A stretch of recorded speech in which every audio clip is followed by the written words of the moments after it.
President Min-Chi Han, distinguished speakers, honored guests, ladies and gentlemen, welcome to the 2024 Tang Prize Master Forum in Biopharmaceutical Science. The topic of today is contemporary development of type 2 diabetes treatment and obesity control. We are honored to have the 2024 Tang Prize laureates, Professor Svetlana Moisov and Professor Jen Juosos, to be here with us. Before we start today's program, we will have a group photo first.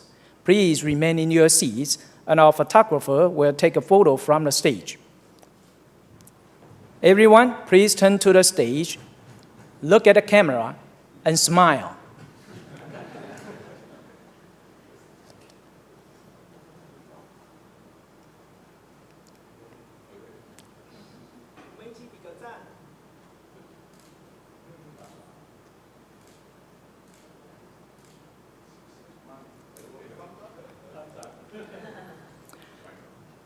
Thank you very much. In the beginning, I would like to invite academician Hong Ming-Qi, the president of China Medical University, to deliver the opening remarks and introduce our distinguished speakers. Ladies and gentlemen, let's welcome President Han.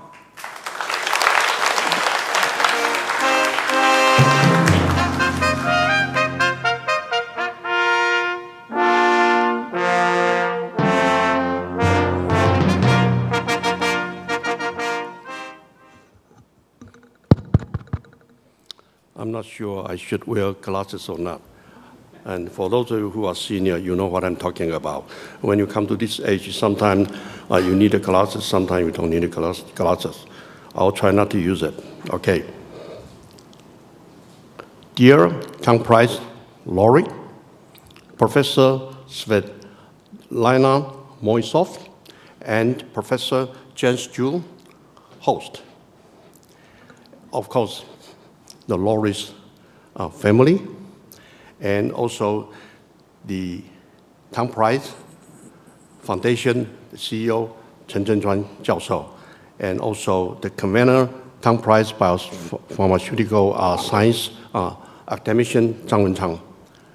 All honored guests, and my dear China Medical University colleague, ladies and gentlemen.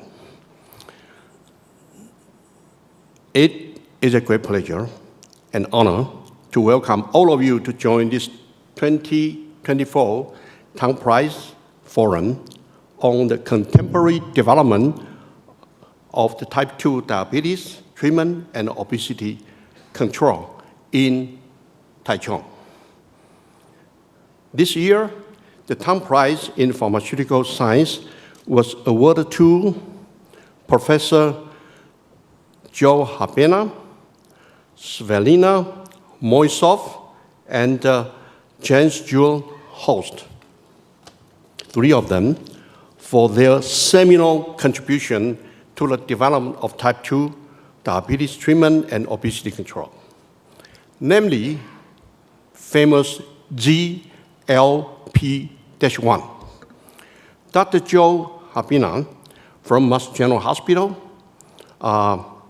couldn't visit Taiwan this time, but his original cloning of the precursor of glucagon gene from anglerfish in the early 80s has initiated a multiple decades of research and finally finalized in the GLP-1 truncated peptide 7-37 amino acid, which later on you will hear from the laureate.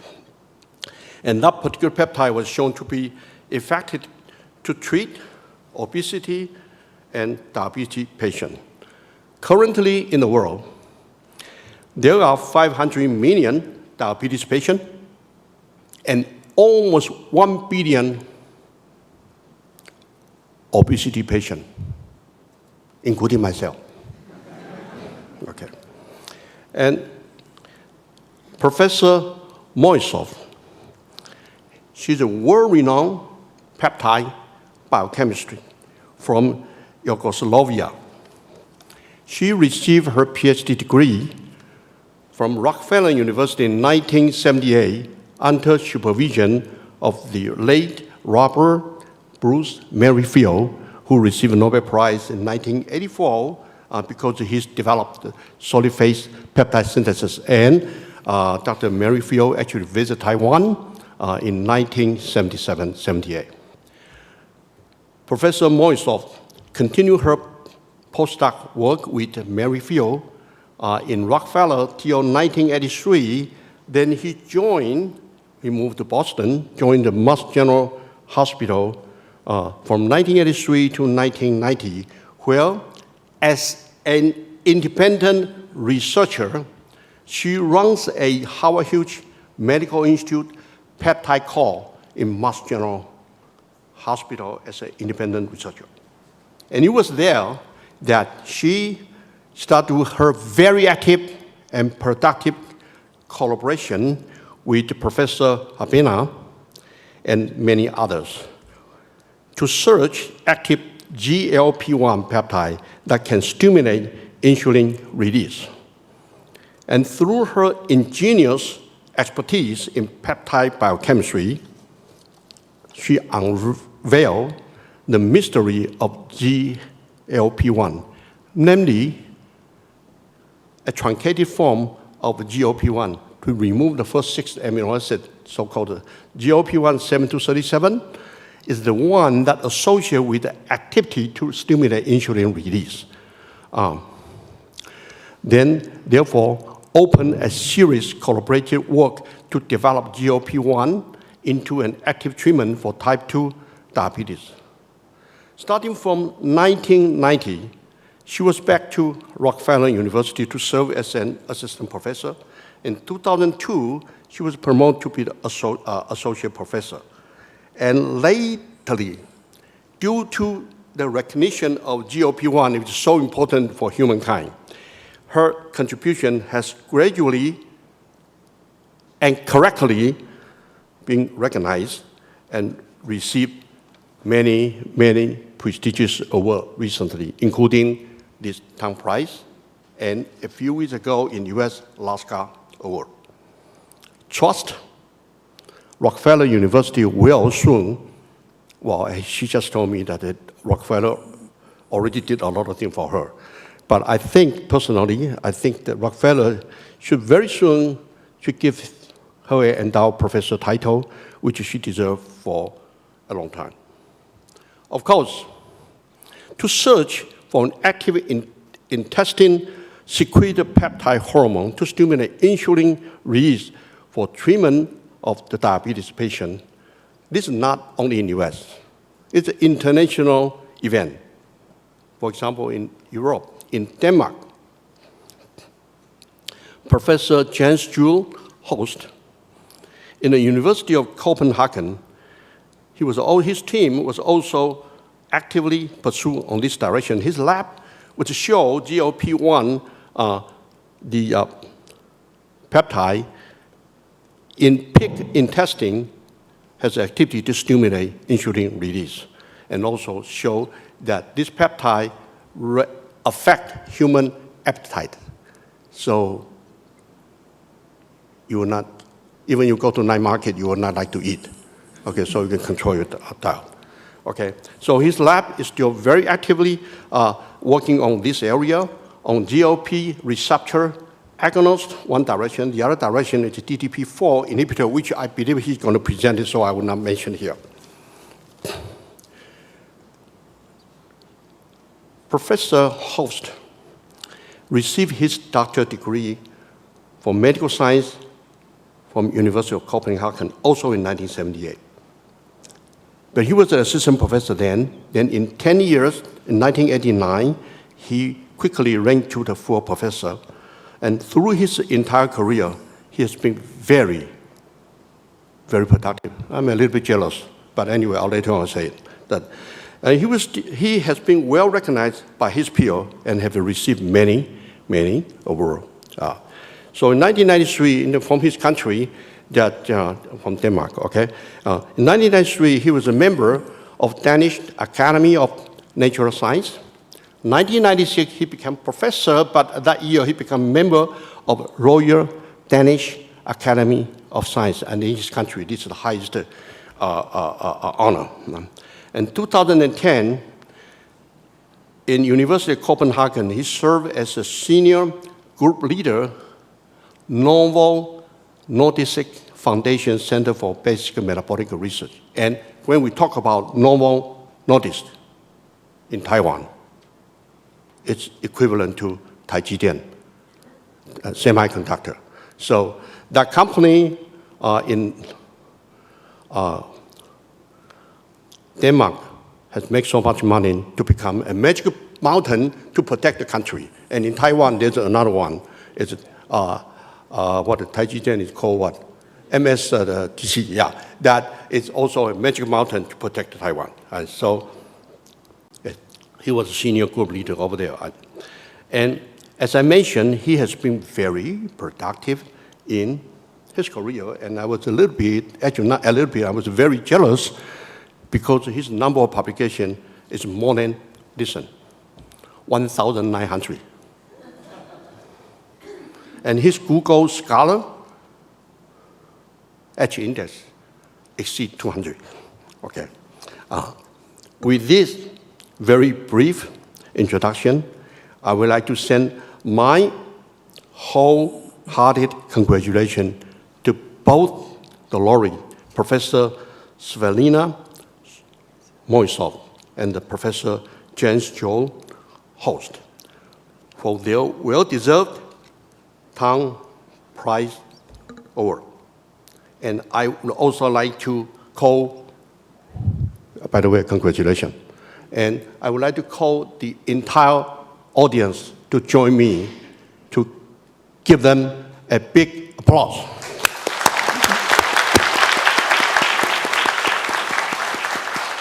Thank you. Thank you. President Hong, thank you very much. Please take your seat. And now, let us watch a short video about the 2024 Tang Prize laureates in biopharmaceutical science to learn more about their contributions.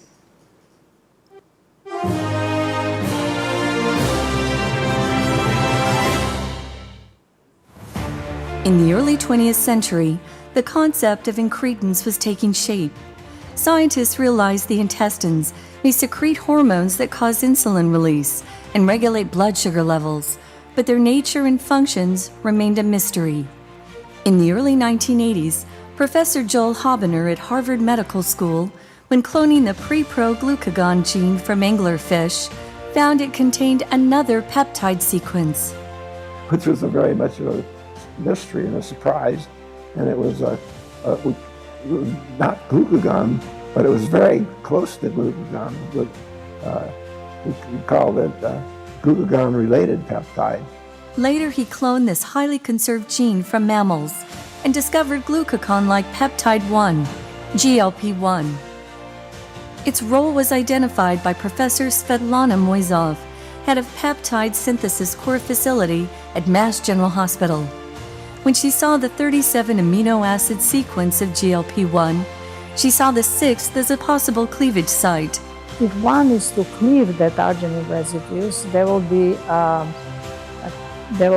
shorter peptide of 30 amino acids, which I called 7 to 37. And I predicted that that's going to be the active sequence. She later proved her hypothesis and synthesized GLP-1 7 to 37. In 1986 and 87, Moisov and Habener published 2 major papers demonstrating that truncated GLP-1 7 to 37 is bioactive in inducing insulin release and isn't an incretin. At about the same time, Professor Jens Juul Holst at the University of Copenhagen also identified GLP-1. Holst found that after GI surgery, patients' insulin rose while blood sugar dropped, attributing it to incretins. We purified the real peptide from the body of people, humans, and purified it and put it on the pancreas, and it worked. And it turned out to be the same peptide, of course. The 3 scientists together confirmed that GLP-1 7 to 37 had great potential for diabetes treatment, but the problem was GLP-1's short half-life.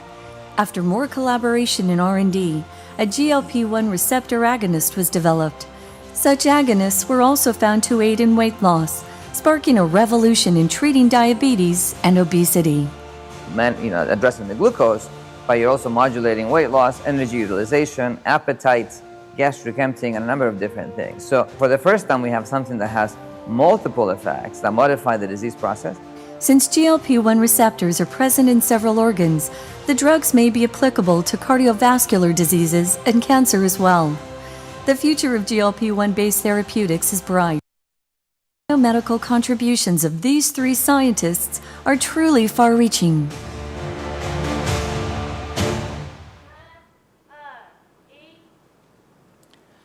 Next, I'd like to invite 10th Prize laureate Professor Svelena Moiseev to deliver a talk entitled Chemistry Matters, From a Putative Peptide to Efficient Therapeutics for Diabetes and Obesity. Ladies and gentlemen, let's give a warm welcome to Professor Moiseev.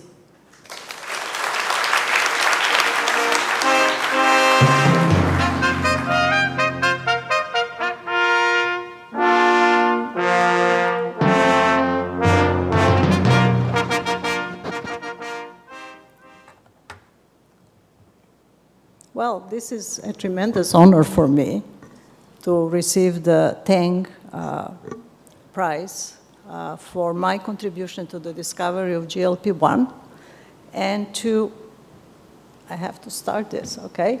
Oh, poop. Okay. So, and to actually have this opportunity to show you my experiments. Do you hear me? Yeah. This opportunity to show you my experiments which led to that discovery. So my interest in how peptides regulate glucose metabolism goes back to when I was a graduate student in the 1970s with Professor Bruce Merrifield at the Rockefeller University. We were actually interested in understanding the role of glucagon in glucose metabolism and diabetes. Parallel experiments in the field were focused on the discovery of incretins. So what are the incretins? Incretins are peptides which were secreted in the intestines in response to a meal or high glucose load taken orally, and then which secrete the insulin release from the pancreatic beta cells and thereby influence glucose metabolism. Now, in Merrifield's laboratory, we were interested in understanding more the glucagon biology. And what is glucagon? Glucagon is a peptide of 29 amino acids and is secreted in the pancreatic alpha cell and stimulates glucose output from the liver and thereby increases the circulating glucose in the blood. So our approach to understand glucose, the biology of glucagon, was to synthesize by chemical means large amounts of agonists and inhibitors. And the solid phase peptide synthesis developed by Bruce Merrifield in the 1960s was the method of choice. So in this slide, I will show you briefly the principle of the peptide or solid phase peptide synthesis and how I applied it to the synthesis of glucagon. So the idea is to attach the last amino acid to a resin support, and that's threonine. And it's insoluble, and then to attach every subsequent amino acid one at a time until the entire sequence is assembled. And then by the number of chemical reagents, we cleave the peptide from the resin and purified by chromatography. So my PhD thesis was to develop a novel and very efficient synthetic strategy which will allow us to obtain very pure glucagon in high yields. Subsequently, I developed a second improved strategy to which was even better in obtaining high yields of glucagon. And by the time I completed these studies, I knew the glucagon sequence backwards and forwards. And it was really this knowledge of glucagon sequence and glucagon biology that was critical for my discovery of the active sequence of GLP-1, which I will show you in the next several experiments. Now, other investigators in the field were using a molecular biology approach to study glucagon biology. And in the summer of 1983, Graham Bell published the sequence of the human glucagon gene. And what he showed that glucagon is made as a part, that glucagon is made as a part, glucagon is made as a part of a larger molecule, which contained, in addition to glucagon, the sequences of 2 unknown peptides at the time. And it was Graham Bell which named them glucagon-like peptide 1 and glucagon-like peptide 2, or GLP-1 or GLP-2. And you can see in this blue panel, Bell predicted that GLP-1 is a peptide of 37 amino acids. And other investigators in the field came to the same conclusion, including let me show here, Gerhard Heinrich in Joel Habner's lab, when they published the sequence of the rat GLP-1. Now, even, this is not, can somebody help me here?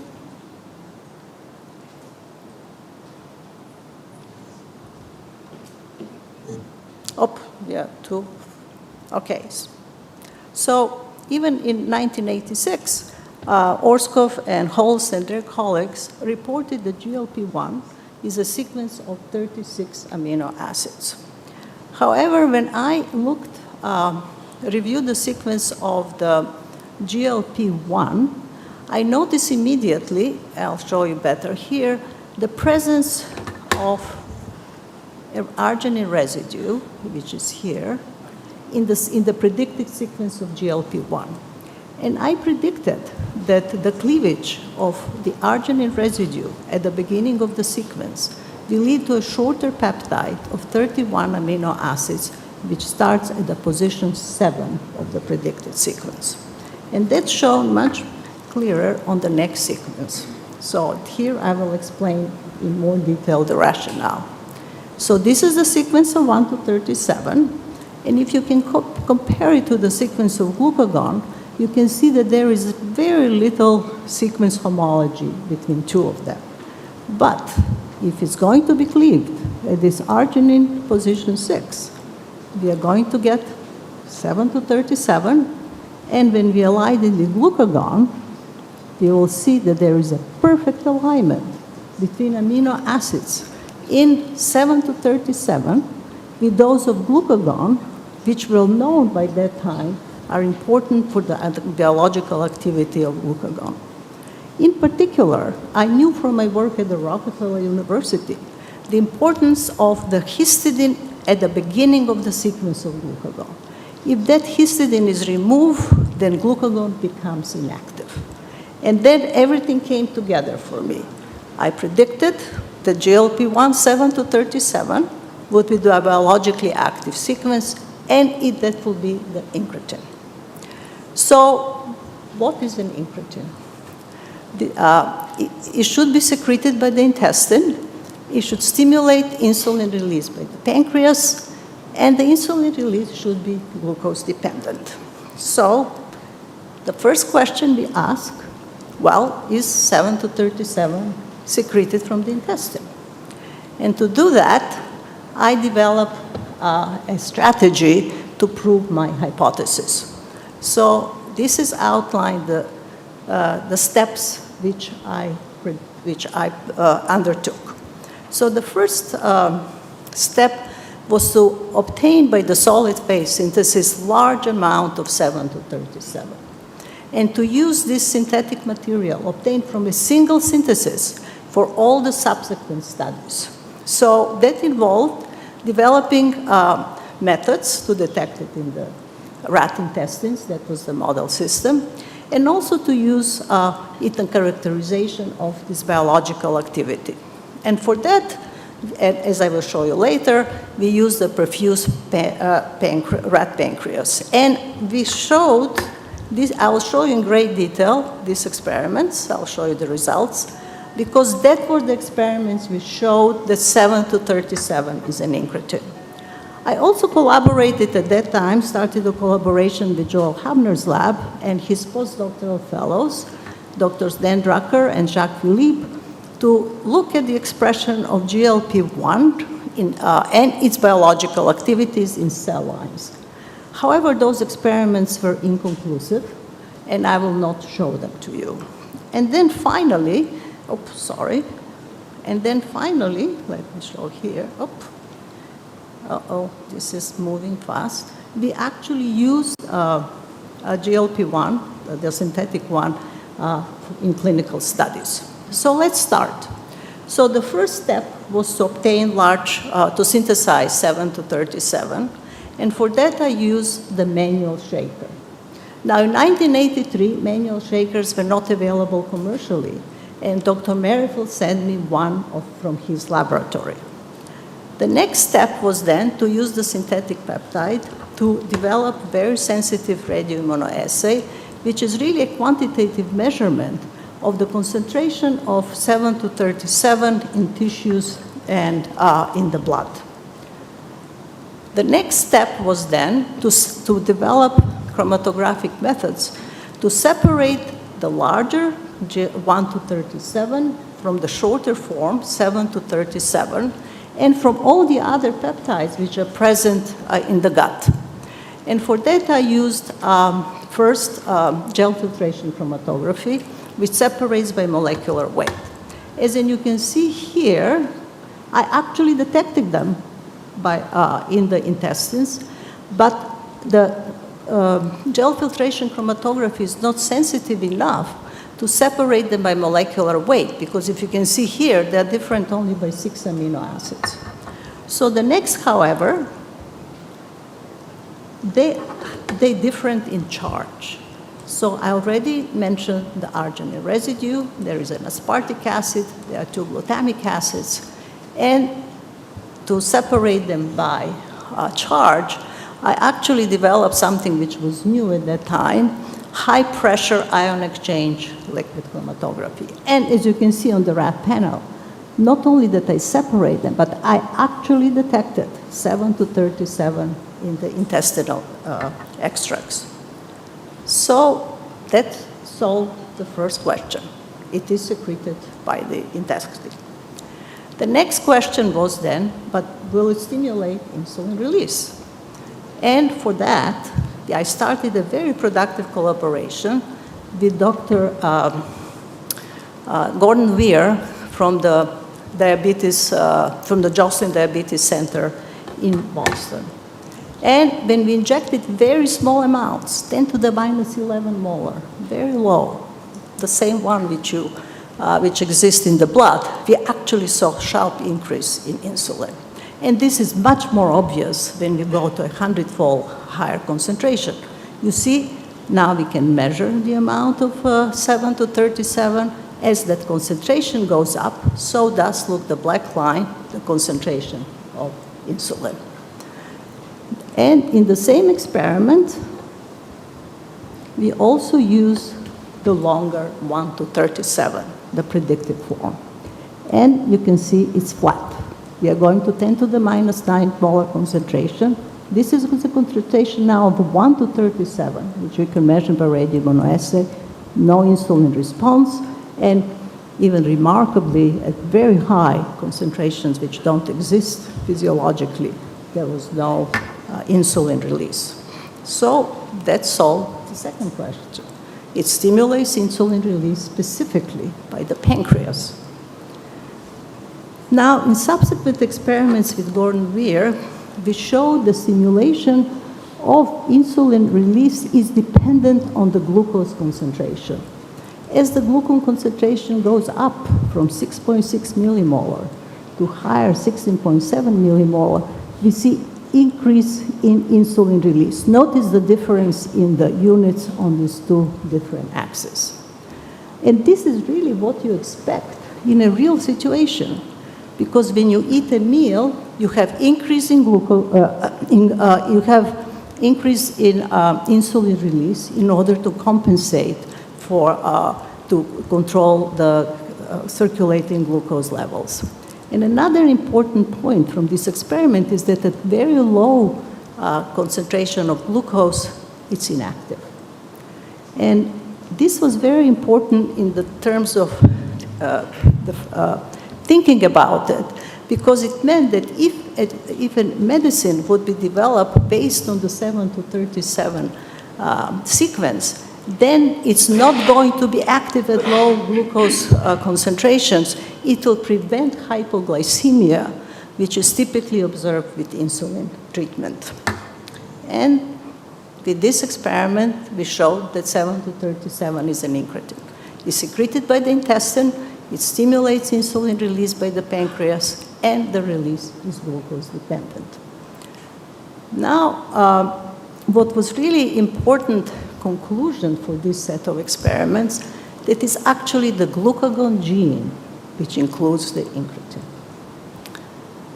And Jens Holst in Copenhagen was interested in the same problem, worked at the same time, and he reported that another form of GLP-1, 7 to 36 amide, stimulates insulin release from the perfused pig pancreas fourfold. Notice at 10 to the minus 9 molar concentration.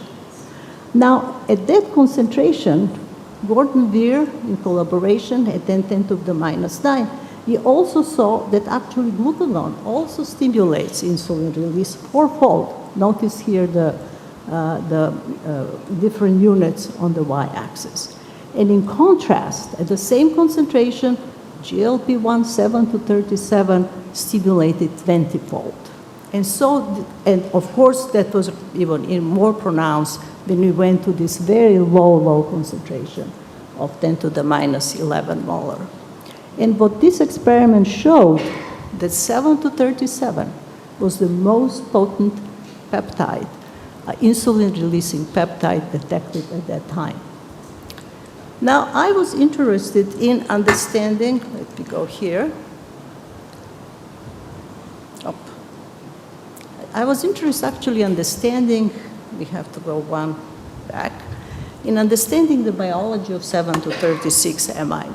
Because 7 to 37 and 7 to 36 are different only by this one amino acid, in which arginine at position 36 is being amidated.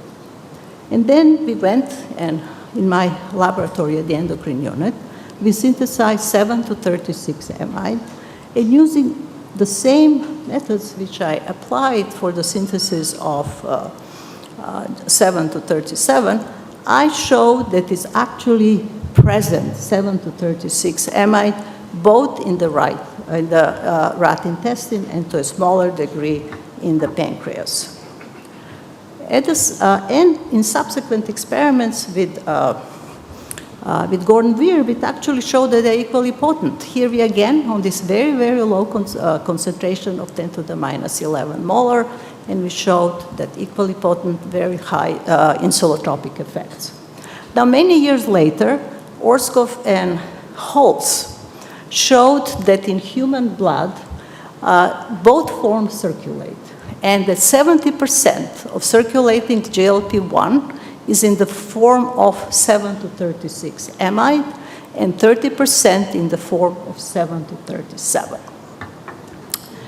Now, at the same time, Gerhard Heinrich, working independently in Joel Hamner's lab, showed that identical messenger RNAs are present in the pancreas and in the colon. But of course, the Northern blot analysis is not sensitive enough to detect which peptides are expressed in which tissues.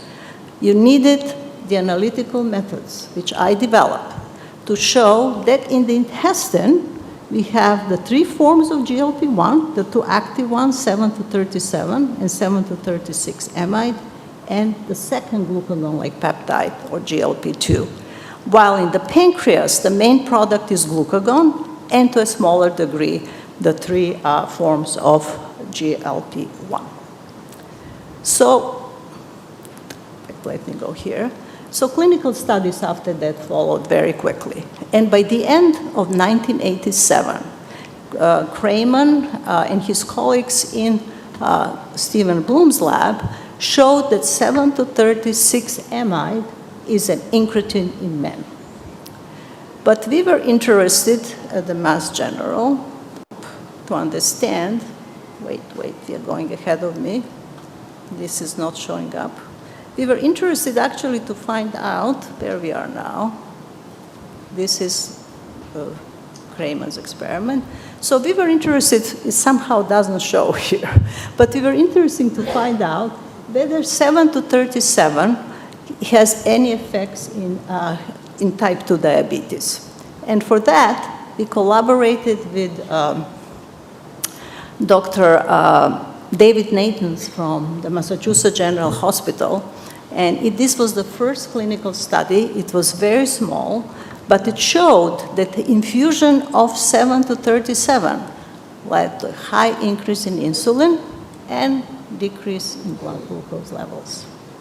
And so our experiments were quickly confirmed, first by the group of Suad Efendic and his Scandinavian collaborators, and later on a very important study by Michael Nock in Creutzfeldt lab. So, but my interest was then to understand whether 7-to-37 we have biological activity beyond the pancreas. And what we showed with my colleague Yang Wei, that identical GLP-1 receptors are expressed in the pancreas, in the brain, in the heart, and the kidney. And this showed for us that if a medicine is going to be developed based on the sequence of 7-to-37, that is going to have other effects beyond the pancreas. But there was a problem with 7-to-37. It had a very short half-life, and it was quickly degraded by an enzyme DPP4, or dipeptyl peptidase 4, to remove the first two amino acids and to lead to a compound which is inactive. Now, if you remember, I showed you before that histidine in glucagon was very important for its biological activity. And it showed here, again, the importance of my prediction, that it has to start from position 7. Once it's degraded, then it's not active anymore. So this was solved first actually by the group in pharmaceutical companies who developed small molecule inhibitors of the enzyme. And the first oral drug which came to the market was sitagliptin, or Januvia, and it was developed by Merck.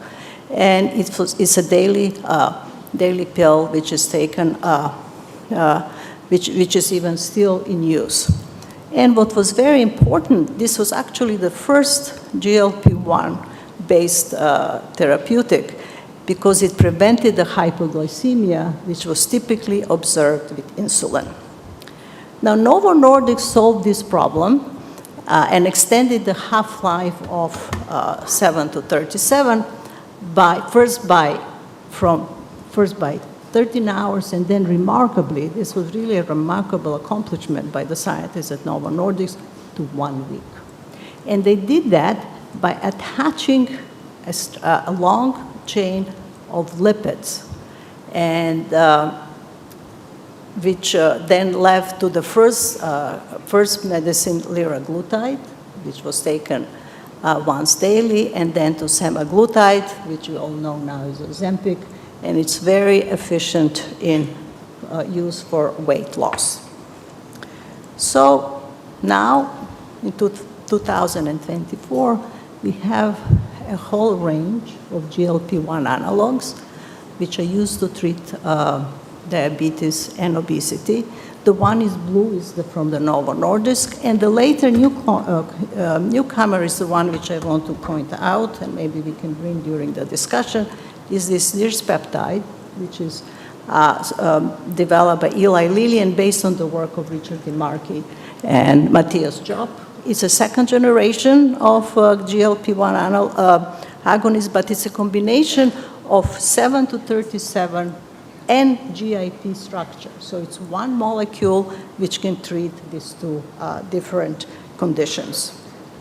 So in conclusion then, GLP-1 agonists are a first example in which a single peptide can be used, or a single medicine in this case, peptide-based medicine, can be used to treat multiple human disorders. From diabetes, we know now for the suppression of appetite, weight loss. Even there are some studies which show that it can treat Parkinson's disease. And of course, we know that there are very beneficial effects on the cardiovascular effects and effects on the kidney disease. And so my expectation now is that this is really presents the beginning in which we can see development of other peptide-based therapeutics for treatment of human disorders. Now, finally, I just want to mention my acknowledgement slide.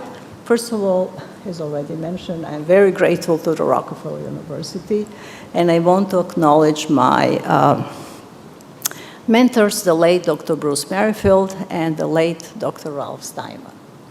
I also want to thank the Howard Hughes Medical Institute and the late Dr. George Cahill, who really supported all my work at the Massachusetts General Hospital in the 1980s, which led to the discovery of GLP-1. Now, I also need to thank my collaborators. And I didn't have chance to show you that work on the studies of better understanding the biology of GLP-1 and glucagon. Also, in the Massachusetts General Hospital, my deep gratitude goes to Henry Kronberg, the head of the endocrine unit, and Dr. Henry Koitman. And especially, I want to thank this group of my young, talented, and very dedicated research assistants who worked with me side by side on the bench during the initial stages of GLP-1. And finally, deep gratitude to Gordon Weir and the members of his group, with whom I work on studies to understand better the biology of GLP-1. Again, studies, a lot of them which I didn't have time to show you. And this is the funding which I've received throughout the years. So thank you very, very much.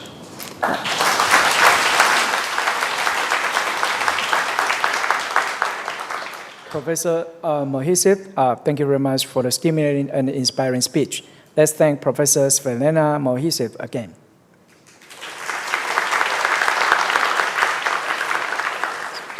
Next, I would like to invite 10 Prize laureates Jens Jules Host to deliver his talk entitled Incretin Hormones as a Basis for Treatment of Obesity. Ladies and gentlemen, let's welcome Professor Host.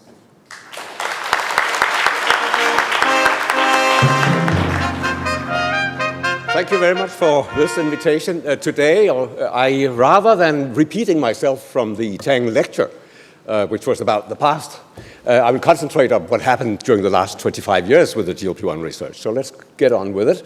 So this is the incretin effect, right? That's the amplification of insulin secretion, which is seen when glucose is taken in orally as compared to intravenously. We all know that. And what are the incretin hormones? So we have GIP on one hand, and we have GLP-1 on the other hand, and they are very similar in terms of insulin secretion and beta cell function and beta cell even proliferation. But if it comes to glucagon, they're different. One stimulates, the other one inhibits. Also, the GI effects are different. And in type 2 diabetes, we have pronounced differences. So this is interesting. So how to find out what they do? And the way to do this, really the good way to do this, is to use peptide antagonists, receptor antagonists. So this was possible, and here we have exendin 9 to 39, which were by brave researchers who dared to inject this peptide from the poisonous venom of the Gila monster into people in 1999. I'm really impressed about that. They did this, and that can be used to block the GLP-1 receptor. And we were fortunate enough to be able to identify and isolate a GIP receptor antagonist so that we could look at both of the receptor system at the same time. So here we have the GLP-1 receptor agonist, the Gila monster, as I said. It's a full and very potent receptor antagonist, and you can see here that it activates the receptor. It's not the GLP-1 of the Gila monster. It has its own, and nobody really knows why this peptide is produced in the Gila monster. And you can see here that it's a very nice antagonist. Here you see the antagonism produced by it and the binding curves over here. So this is the GIP receptor antagonist that we developed in Mette Rosenkilde's laboratory. She's sitting right here in the front row. And here you can see that it's a potent inhibitor and that it has no agonist activity and that it has a competitive action looking at this hill plot. That's how you do that in technical terms. So this is why it's so useful. And now comes the critical experiment. So now we're looking at people. And now we're looking at a glucose tolerance. And we can then block one receptor at a time, the GLP-1 receptor, the GIP receptor, and both of them, and see what happens. So here we have the control experiment, and then we block one receptor, and that impairs glucose tolerance, and the other receptor also impairs glucose tolerance. And if we block both of them, you will have glucose intolerance. So these incretin hormones are really important for glucose tolerance. They're essential for that. So which one is the more important? And if you look at the insulin responses in these experiments, you can precisely calculate which one was more important. And if you take away the GIP action, it's responsible for 45% of the insulin release. And GLP-1 is not quite as important as the GIP, only about 30%. And the glucose takes care of the rest. So the problem here is the DPP-4 inhibitors, when we are trying to translate this into the DPP-4 here, you have it. Sorry, so we just go on back here. So we have here the DPP-4 that cuts away these two amino acids. You already saw that. And we found that, and we demonstrated that in 1995. And we demonstrated that it has a half-life in people of 1 to 2 minutes, which is ridiculous. It has a clearance rate of 3 times the cardiac output, which is also ridiculous. I mean, but nothing else is eliminated that quickly. And the kidneys are there to eliminate GLP-1 also. Alone that will give them a half-life of 4 to 5 minutes. So what can we do about that?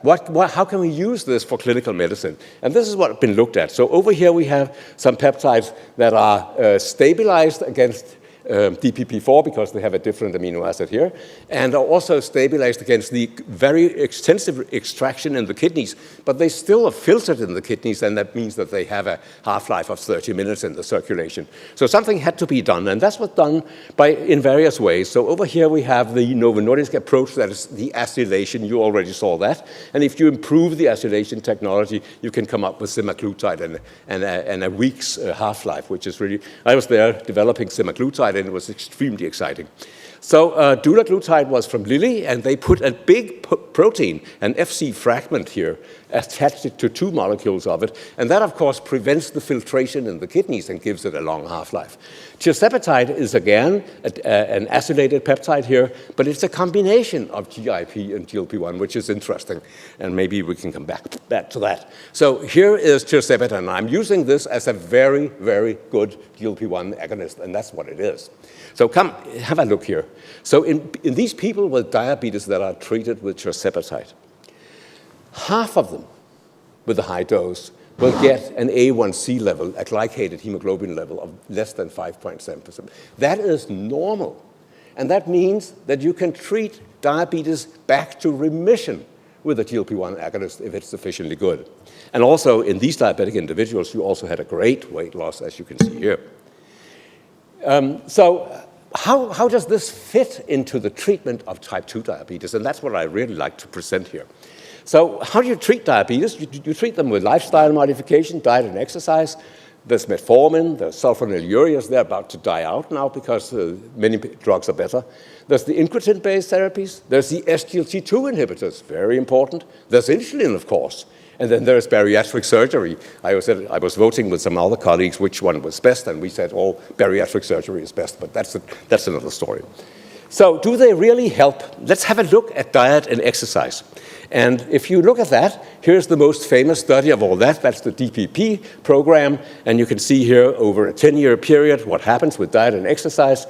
Yes, there is a very nice reduction in the mortality rate here, and here over this. And this is metformin in the middle here. So it works, not tremendously, but it does work. So lifestyle modifications really do help.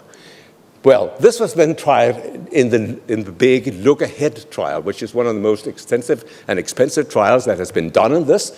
So several thousand people were looked at, 5,000, with diet and exercise for a long time, for a 10-year period. Everything was done to get optimal diet and exercise and lifestyle therapy. And as you can see here, weight loss was pronounced in the beginning, but it was difficult to maintain at the end. After 10 years here, we ended up with some 4 or 5% weight loss. So what happened? What happened? So there was nice effects on body weight and, as you saw, fitness function, glucose control, quality of life. But the major important outcome, the major cardiovascular adverse events were not changed. After 10 years, there was absolutely no effect of the therapy. So lifestyle changes didn't work.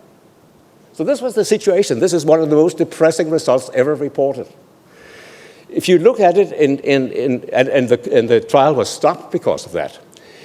If you look at those without cardiovascular disease at the baseline, these were diabetic individuals, there was a p-value of 0.06. And if you look at the data, you can see, yeah, it's creeping to the left side of this forest diagram up here, but it's not significant. It's the confidence limits are crossing the one line, so it really doesn't work. Those with cardiovascular disease at the baseline, they were even worse, of course. So it didn't work.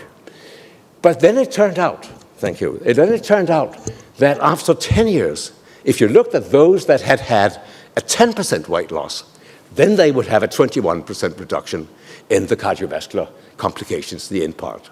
So what it meant is that if you have a sufficiently large weight loss, it will help. But if it's not sufficiently large, it would not help. So this was, of course, extremely important. Here's another extremely important result. That is the DIRECT trial from Scotland, Roy Taylor's study, where he looked at a dieting approach in people with type 2 diabetes and made these individuals diet for a year, and they saw a remission of diabetes in a quite large proportion. And it's even more dramatically shown here, because here you have the weight loss from the dieting, 5%, 10%, and up to 15% here. And those that maintained a 15% weight loss had a 85% remission rate of diabetes. So 85% of the diabetes cases went away if you could have a weight loss of 15%. So that tells you how important it is to have a weight loss of this magnitude. I'm sorry. So doesn't A1C, doesn't glucose regulation matter at all? Yes, it does. But you can tell here from studies with insulin here and sulfonylureas that if you have increasing A1C levels, you will also have an increased risk of dying. So it's really, really important, A1C. But apparently weight is even more important. And here, if you look at time in range of blood glucose and complication rates, you can see that the less time you have in range in the regulated area, the higher the risk is of getting complications here, retinopathy, and here microalbuminuria, that is kidney disease, of course. So everybody would try then to improve glucose control, and therefore big trials were started. Here you have them.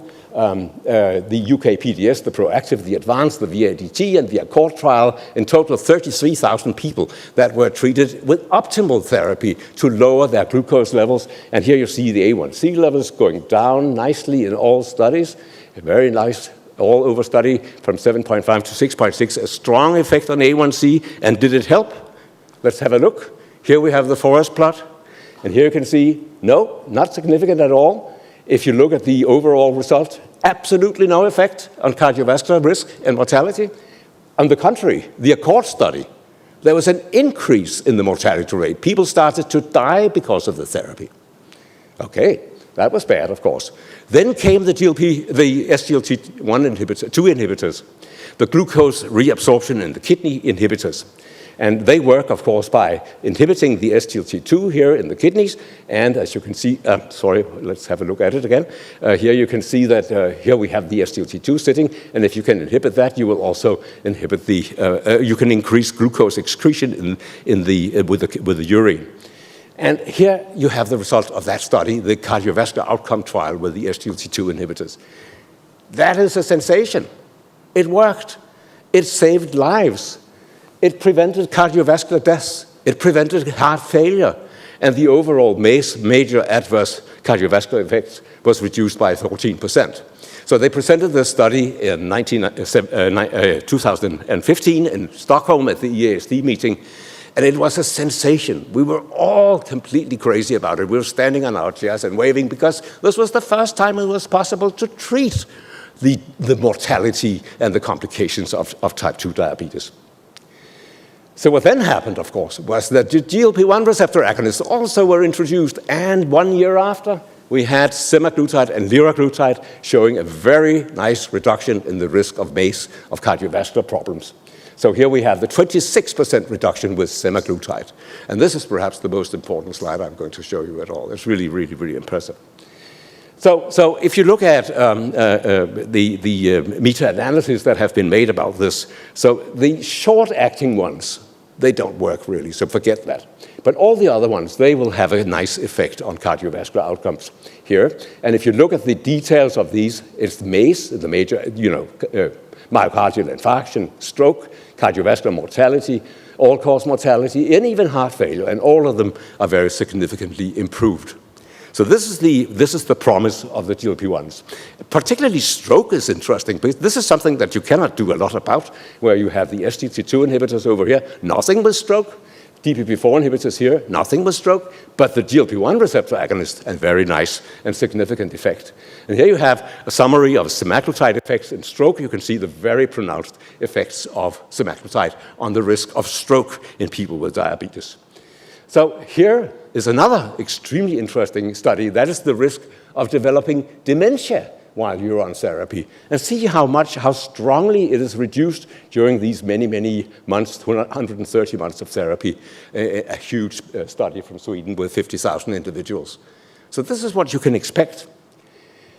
Kidneys is one of the biggest problems in diabetes. That's the kidney disease. And over here you have the trials with semaglutide here and the reduction in the risk of developing kidney disease, as you can see during these therapies. Very, very important. And here is the FLOW trial, very recent trial of semaglutide. Thousands of people looked at over several years, and you can see here, very importantly, we're looking at glomerular filtration rate, which is kidney function the way you should study it. And you can see that in the controls you have a decrease in glomerular filtration rate. That's the impairment of kidney function in people with diabetes, but you can certainly inhibit that process with semaglutide, as demonstrated there. So what about heart failure? And these are the results of the SELECT trial. Again, sensational, because the GLP-1 receptors agonists, they have an overall effect on the risk of heart failure, which is very much reduced, as you can see here. But it also shows that it is both the preserved ejection fraction, which is typical of type 2 diabetes, and the reduced ejection fraction of heart failure, which is very much improved, as you can see here in both of these graphs here, with the GLP-1 receptor with semaglutide. So how does it do that? How does it do that? That is, of course, the extremely interesting question. And we've already talked about some of the effects of the GLP-1 receptor agonists, and we've talked about the weight and the glucose regulation, and the blood pressure is also nicely affected. But I'd like you to focus here on inflammation, which may be one of the most important parts.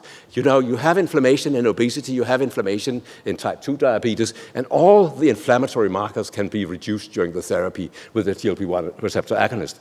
And also you have the vessels, the blood vessels where there are receptors for the GLP-1, and they are apparently involved in the health of the endothelial cells, and they will prevent the atherosclerosis progression when they're excited. So that's probably some of the most important effects of the GLP-1 receptor agonist, to interfere with inflammation and to improve vascular function. And that explains that you can have all these enormous effects on different organs, the brain, the heart, the kidney, and the liver. So What about the body weight, which is, of course, also, as I already showed you, a completely essential effect here? So let's have a look. This is a dose-response study with semaglutide. Because, semaglutide had a nice effect on body weight, but what about if you increase the dose a little bit? Let's see what happens. So this was done in this experiment. This is the placebo, and here comes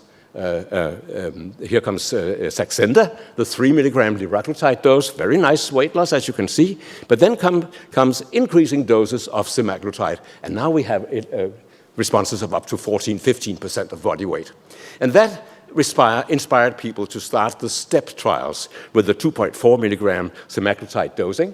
And you can see here the results of the STEP 4 trial here, where there's a very nice effect of almost 18% body weight loss. And remember, the 15% was the one that was required to have an 85% remission of type 2 diabetes. So we are there with that kind of therapy.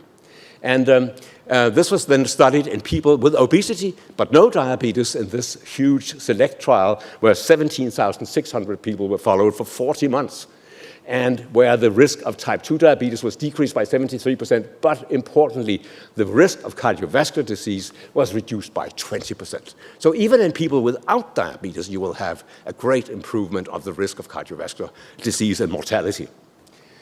So this is what it looks like in the SELECT trial. This is the weight loss. And have a look, there's a very nice weight loss here.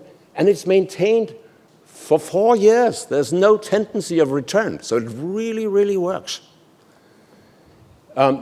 Of course, tirzepatide is also very, very good for this. And here is a very similar study, the SURMOUNT 4 trial, where we are looking at the effects on body weight here for 88 weeks here and a 26% reduction in body weight. Really a huge result. So what is the future for these agents? Well, it takes up to 2 years to reach the target in terms of body weight. And some will have a slow onset of action, but be patient and work with it because it will work. It will work. So it's essential in this period where you up-titrate the dosing to change lifestyle. That is when you should start exercising, because otherwise you will experience a big loss of lean body mass. But you can counteract that by changing your lifestyle to more exercise. And you can do it because you lose weight and it will be easier. You also need to change your diet. And again, the good news is you can do it because you have lost this murmur of the food, this demand to eat all the time. It's gone. So now you can change it. You can start eating cabbage. So what to do after the weight loss? And again, that is extremely important. If you have instituted lifestyle changes with exercise and diet, then there's a better risk that you can maintain the body weight loss. If you don't do that, you cannot maintain the body weight loss. That's for sure. So that's one of the approaches to do this. So who should have it? And here I'd like to emphasize that the patient that should have these medications is this guy. He has the metabolic syndrome. This is a patient that comes in, with central obesity, elevated triglycerides, low HDL, BP, blood pressure slightly elevated, plasma glucose slightly elevated. He has the metabolic syndrome, and this is about 25% of all grown-ups in Europe at least. The risk of heart disease, stroke, and diabetes in these people is increased by 2 to 3-fold. And if you have all of these, your risk of getting diabetes is increased by 25-fold. Is there an effective treatment? Yes, there is. The GLP-1 receptor agonists. So what I've told you is that there are 2 incretin hormones, GLP-1 and GIP. The best of the compounds we have today may cause diabetes remission. In obese individuals, they will result in weight losses of 20 to 25%. Weight losses of this magnitude may cause diabetes remission, which is the main important message here. The GLP-1 receptor agonists reduce cardiovascular risk and offer renal and neuroprotection.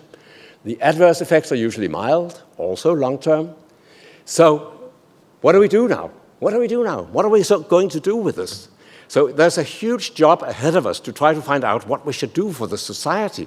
And this is, of course, a political, cultural issue, an economical issue. How do we solve this problem? How do we provide this medication to all these 25% of the grown-up? That is a job for all of us to discuss this. So thank you very much for your attention.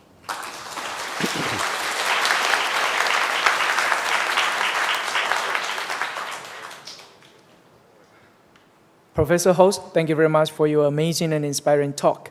Now it's time to move on to the panel discussion and question and answer sessions.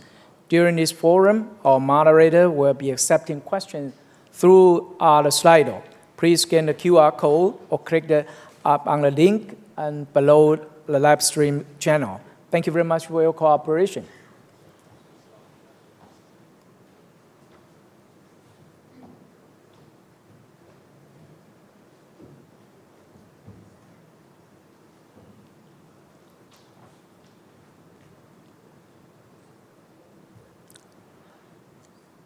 Ladies and gentlemen, I would like to invite to the stage the host of this forum, Academician Hongmin Qi, the president of China Medical University, to moderate the panel discussion.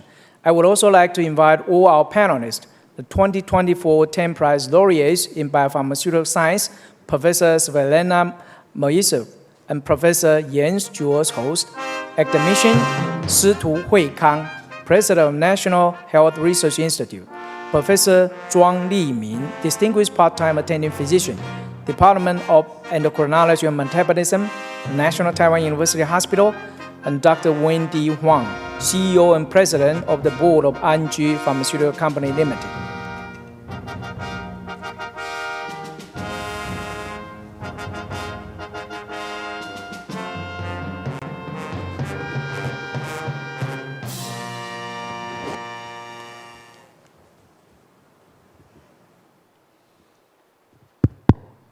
Nobody tell me that I have to start it, so I can start myself.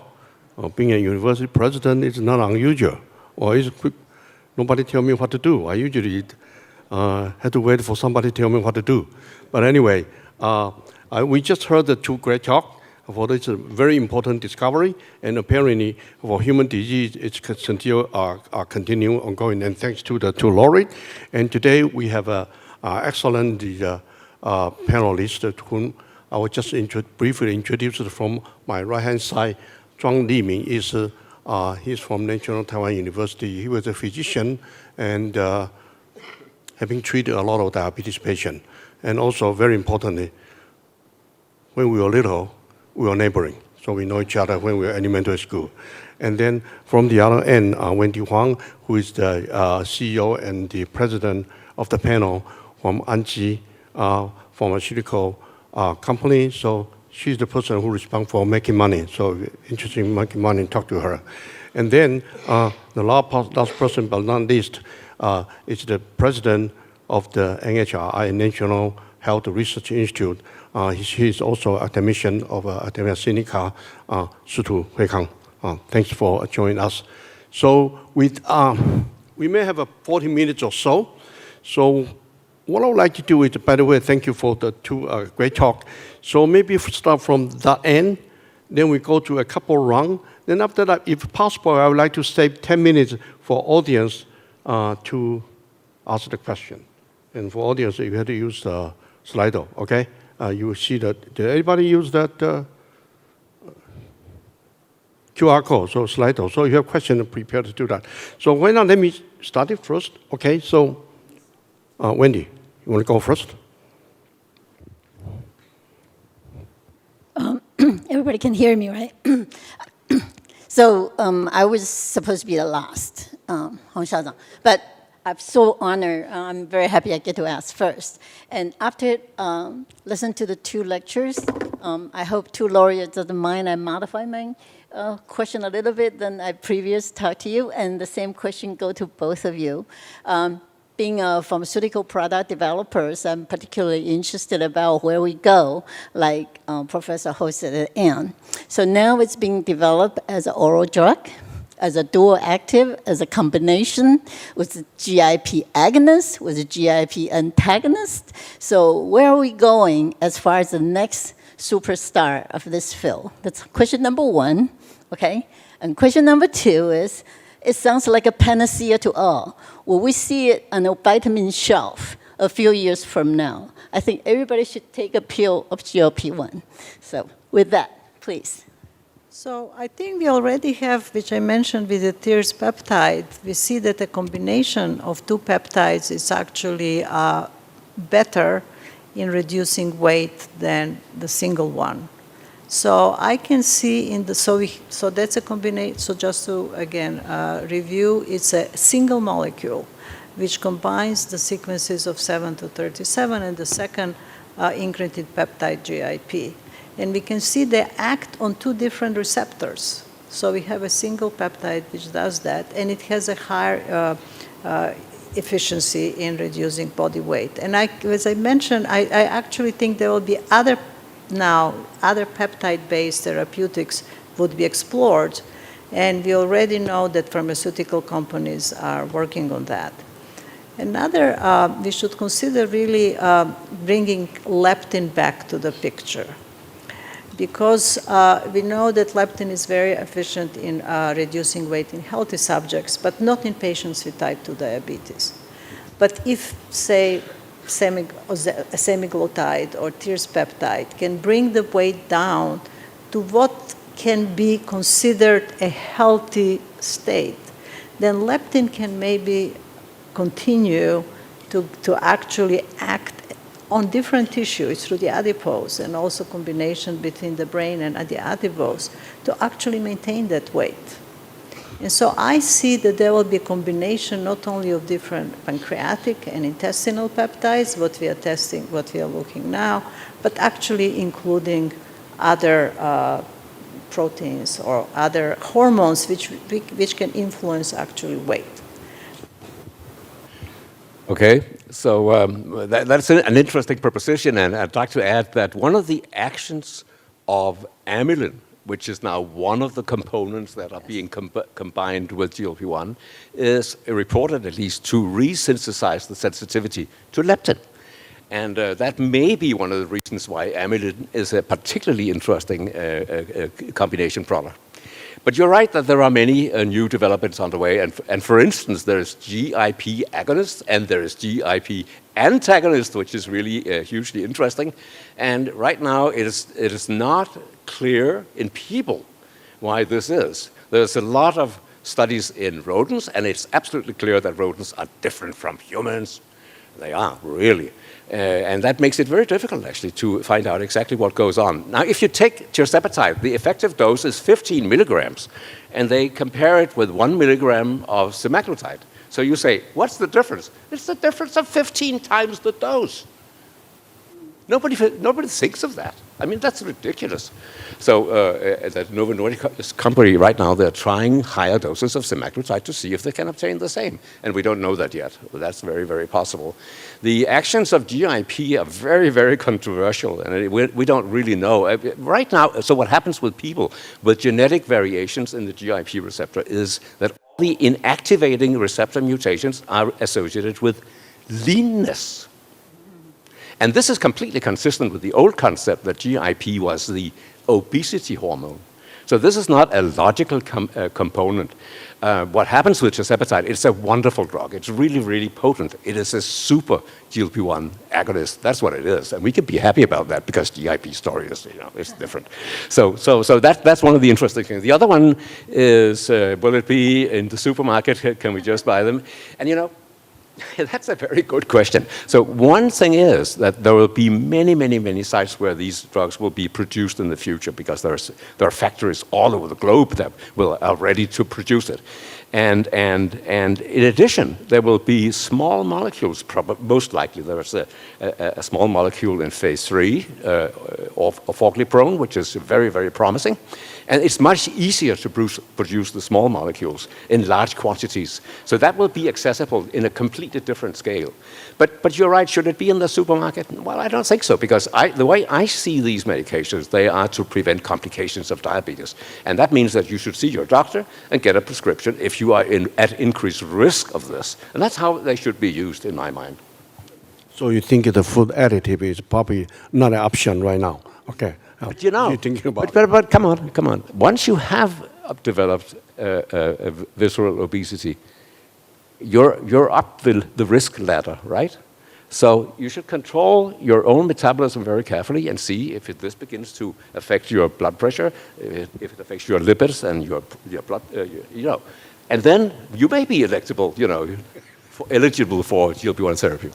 Okay, thank you. To add one more thing, producing semaglutide or liraglutide with lipids, it's a very complex procedure.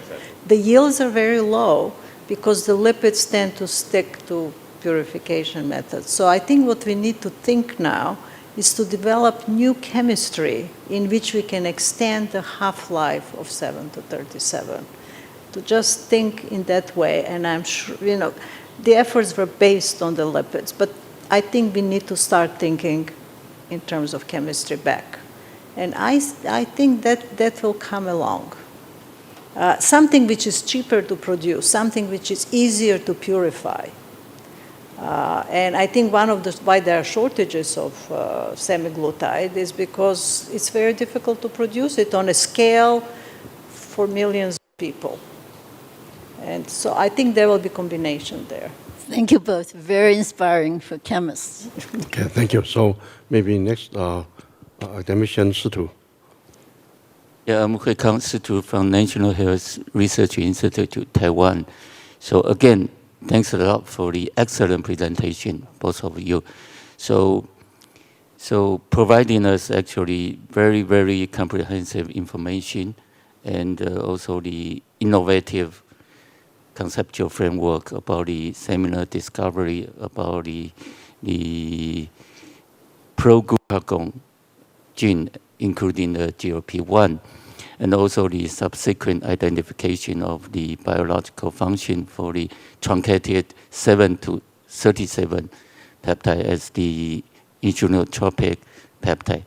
So I'm curious, based on the whole discovery process, there are two interesting phenomena. So one is that, as you mentioned, the 7 to 37 GLP-1 peptide actually based on the amino acid sequence, it's similar to glucagon. So, but they actually displayed totally different function. So the glucagon to increase the glucose level, but the truncated GLP-1 actually lower the glucose through the insulin stimulating property. Moreover, these two functionally opposite molecules actually put in the same RNA transcript. So I don't know if you have any other idea to further elaborate for this kind of mechanism in terms of the evolutionary advantage or regulatory advantage for this kind of processing mechanism. Yeah. So both actually glucagon and GLP-1 are two hormonal peptides which actually connect our nutrients with glucose metabolism. So when you eat a food, when you eat a meal or take a lot of glucose, like take a sugarcane drink, you need a quick response for the body to lower glucose. And that's what GLP-1 does. It's secreted in the intestine and stimulates insulin release and quickly reduces the glucose levels. Glucagon, on the other hand, I think is a hormone which acts on the liver. And when you don't consume food, I think at the times when you didn't have constant access to food, but there were periods of starvation. And even in modern days, we can see that various religions require fasting during the day. Glucagon prevents hypoglycemia. It actually increases the glucose levels. So what we can see, the system is built up in such a way that you always maintain the same glucose levels regardless of the nutritional state. And the way they do it, that actually they regulate that by different metabolic pathways. And it only makes sense that the glucagon gene will actually include those two, which encode those two peptides. And I think that's a safety build mechanism that you never get to low glucose and which can lead to hypoglycemia and death eventually. So it's beautifully devised system.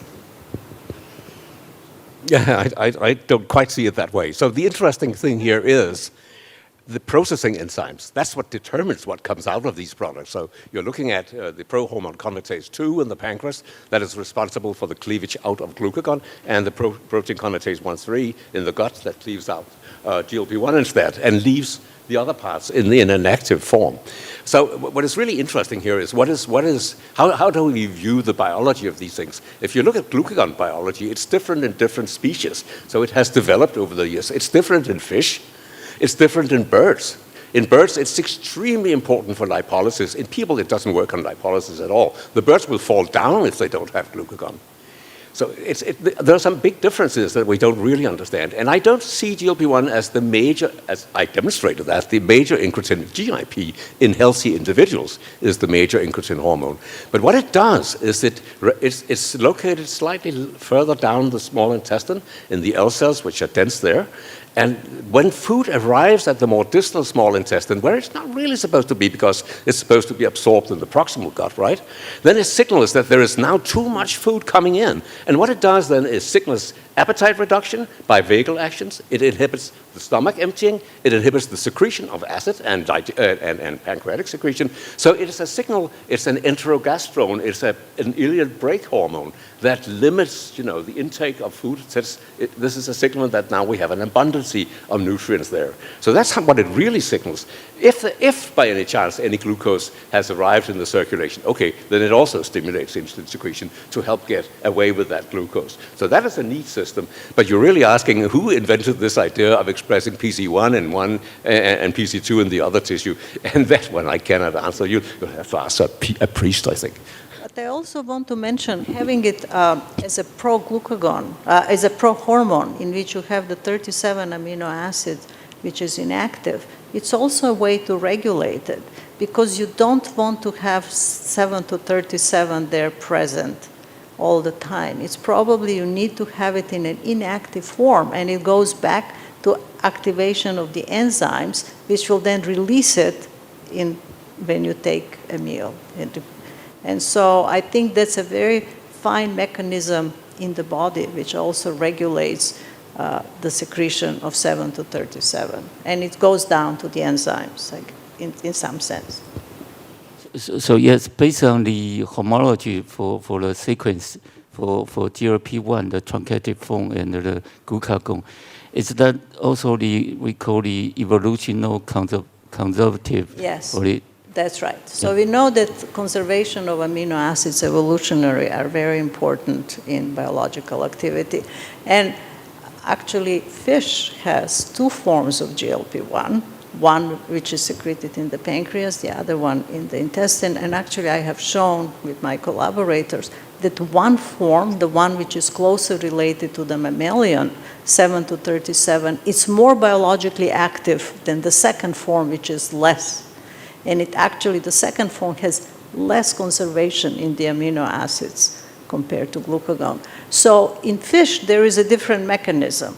So I think GLP-1 and glucagon are two very important hormones evolutionary who actually regulate glucose metabolism by different metabolic networks.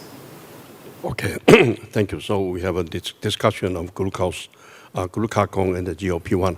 I would assume the sequence difference between glucagon and the GLP-1, there are some sequence difference, right? So I would assume those different sequences might have different regulation yet to be discovered in the future. I don't know. I'm a layman, so that's what I thought. But could we also invite Zhang Limin to come in from the question from a physician's point of view? Thank you. Yeah, I'd like to thank the great discovery of GLP-1 stories. Just heard from the two important Tang Prize laureate. It indeed changed our great paradigm shift in management of type 2 diabetes. Previously, we know the anti-diabetic drugs, probably glucose lowering, and nicely to see the GLP-1 to stimulate insulin secretion. However, we now know beyond the glycemic control, we also see this class of the drugs might provide organ protection effect. So it's very amazing that we in current medicine, we have a very nice class, a new class of the drugs for treatment of diabetes. But my question would be, start from the very beginning, that when you know the GLP-1 stimulate the insulin secretion, and also you see later development trying to know the distribution of GLP-1 receptor.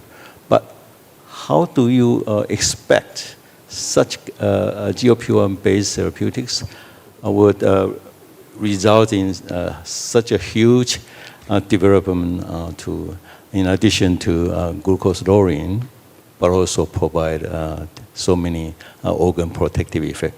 Would you like to address some of your concerns? I think, again, it's actually the overall homeostatic state of the organism. And you have to have some coordination of the effects in different tissues. And I think it has to do with that. And we have never looked at the other hormones, whether they have the same kind of effects as GLP-1. This is the first example when we explore the biology of a certain peptide in a different way. I think it's all related. You have to have healthy, kidneys to release to regulate glucose. You have to have healthy cardiovascular effects, and there are also receptors in the vasculature. So I think it's all has to do in maintaining the whole homeostasis and the whole metabolism in a steady state. And it's remarkable, actually, that was not expected. I must say that at least when we were discovering GLP-1, that it will have so much multitude effects. And we are just understanding that. It's giving us a candle to try and understand that and maybe move on and develop maybe second generation of better peptide-based. That's what I think, Jens. So we've been very interested in these patients with bariatric surgery. And, they have this huge weight loss, and if they have diabetes, it goes away. So they have up to 30-fold elevations in the secretion of GLP-1, as we've shown in 2005 and several years after. And so initially we thought that the effect on insulin secretion was extremely important for the disappearance of the diabetes. And that's probably also true for the first year or so, and maybe the second year, but then it turns out not to be that important. But what is important is the weight loss. So it's really the weight loss and the improvement of insulin sensitivity that really drives this. So the way I see it, is in terms of its effect on the body composition, the weight and all that, and the insulin sensitivity, that this is really the major effect of the GLP-1s. And you can look back in history to try to understand how this came about. In 1973, CCK was proposed as the first gut hormone to inhibit food intake. So this new concept of inhibition of food intake with a view to treat obesity, of course, was started. So it was already there when we started working with GLP-1. We said right away we would look at this. We would look at these gastrointestinal functions. We would look at the vagal interactions, because this would be the way to do it. We would look at the brain and the food intake. We did all that. And we found that it did all this. So it fits completely in the pattern of GI regulation of body functions and metabolism. And it was just one of the partners that we picked out. And we picked it out because of the insulin release. We went for the insulin. We wanted to find an insulin-releasing peptide, and we found it. Well, I think when we were looking for incretins, we knew biology was there. We knew what we are looking for. But I think when it comes to weight loss, that really came from the clinical studies. And yes, we've understood that, but we have to really understand now the pathways, how that's regulated.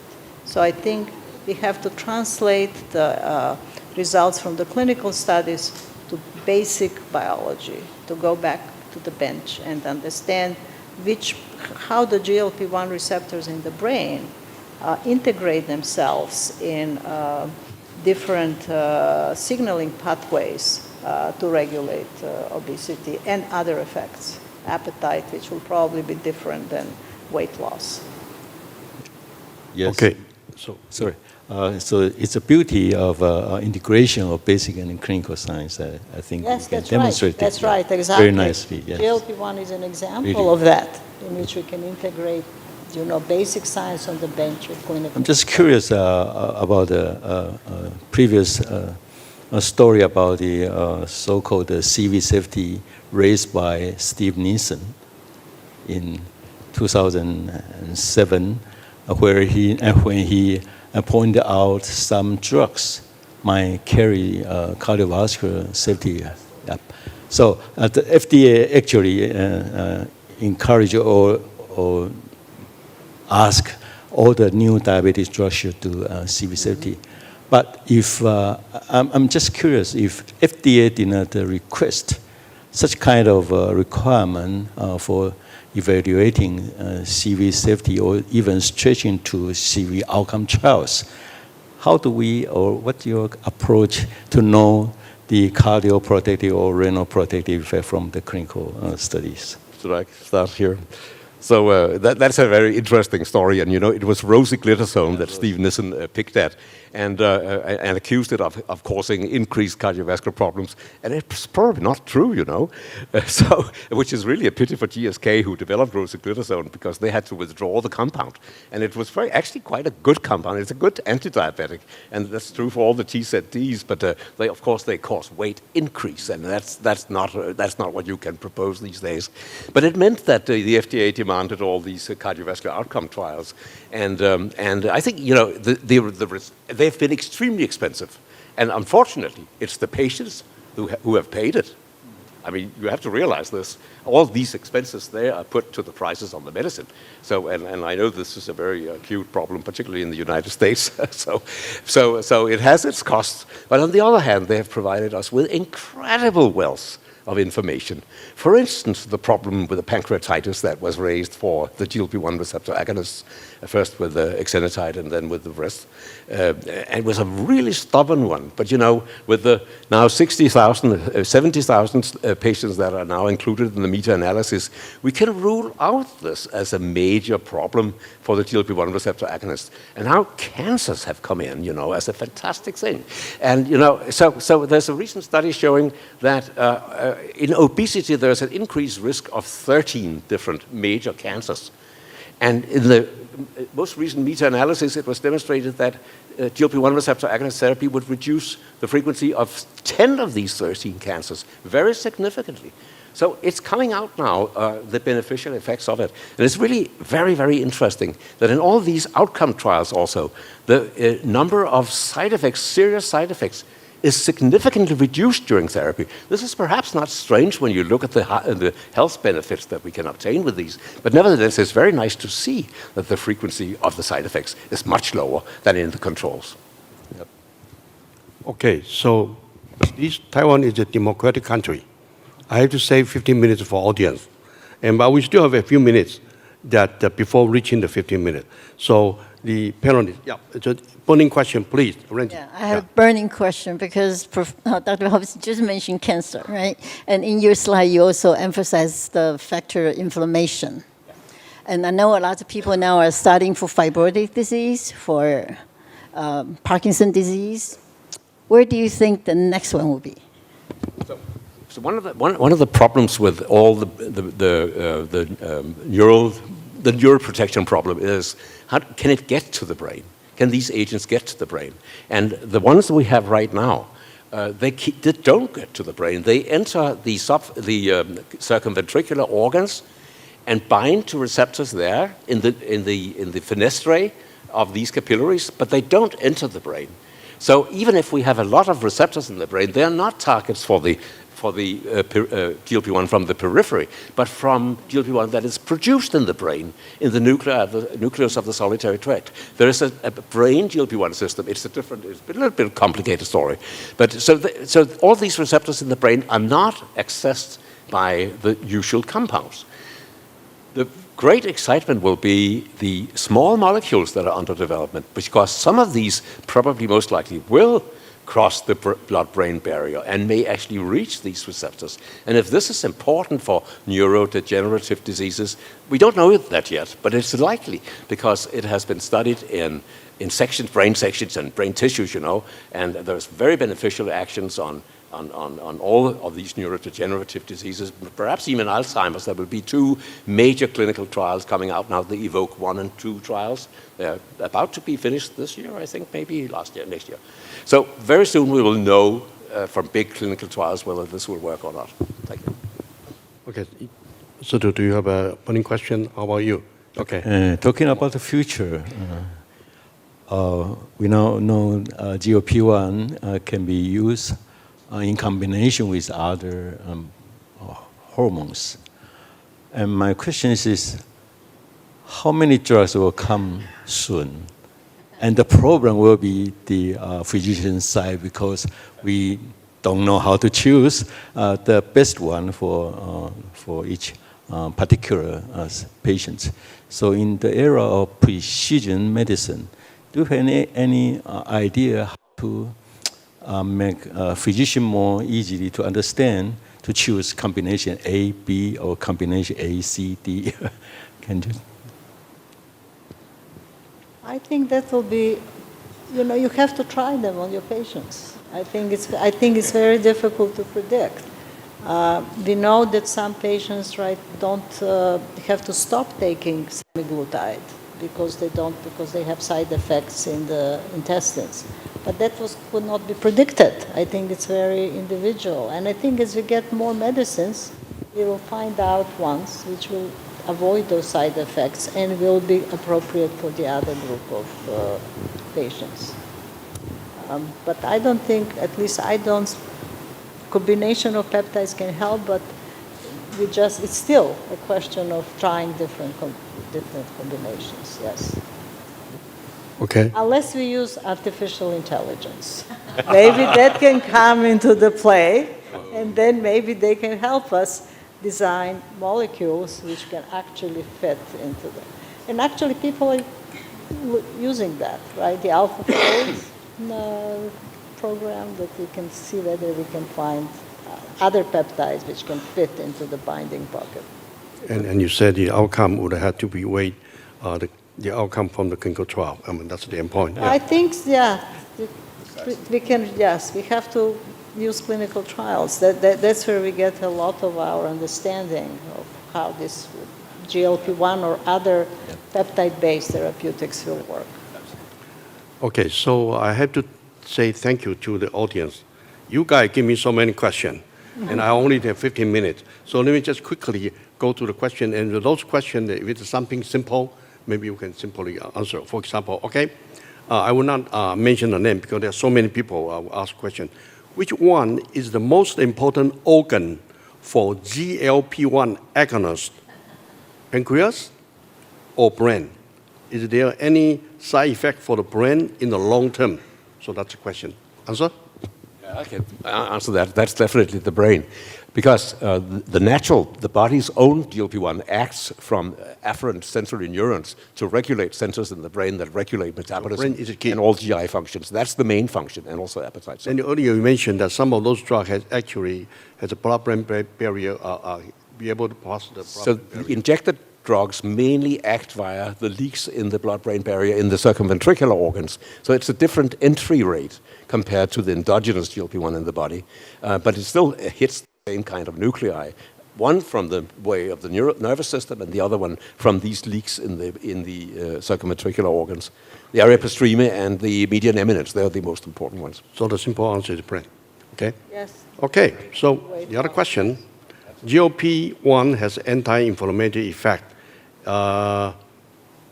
Is there any research that has been conducted related to this? And does GLP-1 has effect on cortisol? Question. I don't know that. If we don't know, we just pass. There are so many questions. No? Is it meant if it has effect on cortisol secretion? Yeah, does it affect the cortisol? The other way around would be true, but Cortisol affects the GLP-1, and GLP-1, whether GLP-1 has effect on cortisol. No. Let's wait for your research. Okay. No, I don't think so. I don't think so. Okay. I wouldn't expect that. So, next question. Since obesity has been classified as A, B, C, D, what is your suggestion for the long-term use of GLP-1 or GLP-1/GIP for the treatment of obesity? So the ABCD is adiposity-based chronic disease, and it's the concept that this is actually a disease, and right in our country it's considered a risk factor. Obesity is considered a risk factor, and I think it's a nice way of having it because it is a risk factor, and so you're prepared to treat the risk, but not necessarily obesity if it's only there, alone. But that concept is changing with this ABCD concept, and we'll have to adjust to these changing views in the world and try to understand. One of the typical questions is, who should receive these agents? And one of my answers could be, why don't you ask the people? Why don't you ask them what they want? I mean, that's a nice democratic way of treating people, is it not? Ask them. Okay. So if I'm the patient, I have the opinion to say what I want to choose. Okay, thank you. Wouldn't you feel like that? Wouldn't you agree? Talk to your doctor, though, and ask what your doctor whether agrees with you. Okay, so I will try to combine some of the questions who are related. So, okay, there are people ask question. Well, this GLP-1 related compound looks like it's a magical peptide, right? So, can that be used to treat Parkinson or cancer? Cancer and cancer, yes. We actually talked about both of those, didn't we? I mean, there are ongoing trials on Parkinson's disease, and experimentally it looks very, very promising right now. And cancer, yes, all the obesity-related cancers are definitely improved. So, look like it is a magic pill. Cancer and Parkinson, they all may relate it. Okay. Then on the next question. Is there any possibility where the continuing metformin with the dual agonist GIP and the GIP-1R could minimize side effect of CVD or relapse of diabetes? They are thinking about the side effects. So the metformin, I mean, most of the studies are done in people with diabetes are done in people that are already being treated with metformin. So most of the studies are with a combination, right? And I don't think that we are in a situation where we would recommend people to stop metformin. Some of the GLP-1 agonists are now being tried as a monotherapy, in the beginning. But I think we have to learn a little bit more about it. It seems that there's a nice background that these compounds act on in diabetes, and I wouldn't stand here and propose that you should drop that. Okay. Okay. So next question, we still have a few minutes. Are there any side effects when used by healthy people, or is it possible to become a healthy supplement and we can use it to prevent diabetes, CVD, and kidney disease, and so on? I don't think so. I think, again, you have... I think Wendy is interested in this. Yeah, to try to make money. Yeah. So, well, apparently this peptide hormone is very powerful and affects many, many diseases. And so this specific question, I think maybe waiting for more research. Yeah, but we can already say something, So if you look at people, it's already so that about 40 to 50% of people drop their therapy, their GLP-1, after 1 year. And you can ask why that is. Money is obviously a good explanation for that. But there are other explanations also. And one of them is that perhaps one of the most important actions of the GLP-1s is on the brain and on the reward system. So it takes away the reward of eating, of the pleasure of eating, and that may not be fun. So I usually tell the story about the chef we had, who was a brilliant cook, and he loved his own food, so he swelled and swelled and swelled. So he was put on Wegovy, and then he lost weight, and then he couldn't cook. He was uninterested. It was impossible for him to make good food any longer. So he had to stop. and then he stopped and could cook again. But of course, he grew again. Well, but that's what we think. You have to have adjustment to your lifestyle. Precisely. Yeah, that's the key. Okay, there's another question related to lifestyle. Okay, do you think there are any possible way to promote a new lifestyle to patient while having the medicine treatment? I think earlier you said when you take this drug, you exercise. Yeah, you must do. Not just take drug without exercise, you will be in trouble. We published a major study in New England Journal of Medicine a year ago or so, where we looked at the combination of exercise or liraglutide 3 milligrams, or each of them separately, and the combination was really, really good. But the most important thing is that the lean body mass lost during the weight loss was minimal if you also exercised. So you came out, as the person asked here, as a healthy individual, in spite of the weight loss, if you also exercised. And I think that is hugely important. There's an interesting question here. Can this new treatment cure DM2 completely and reverse back to normal? I think everybody like to recover normal. So the question... The type 2 diabetes, can it reverse it? So I know the answer to that. So the problem is whether your beta cell capacity is sufficient. Yes. That is always the problem. So if you start early with people that have a good beta cell capacity, you can do a lot. So I didn't show you one of these graphs from the SELECT trial, but there is, even in these people that do not have diabetes, there is an increase in A1C level over the 4 years of the study. So people at that age group and with that adiposity, they will have a decreased beta cell function anyway.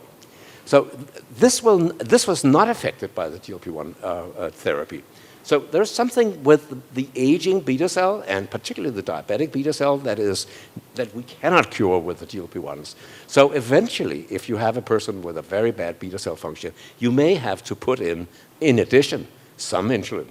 But that can be done in a very, very elegant way with weekly insulin and weekly GLP-1, so that you can really have a highly efficient therapy of diabetes. It's possible to do that today. Okay, so next question.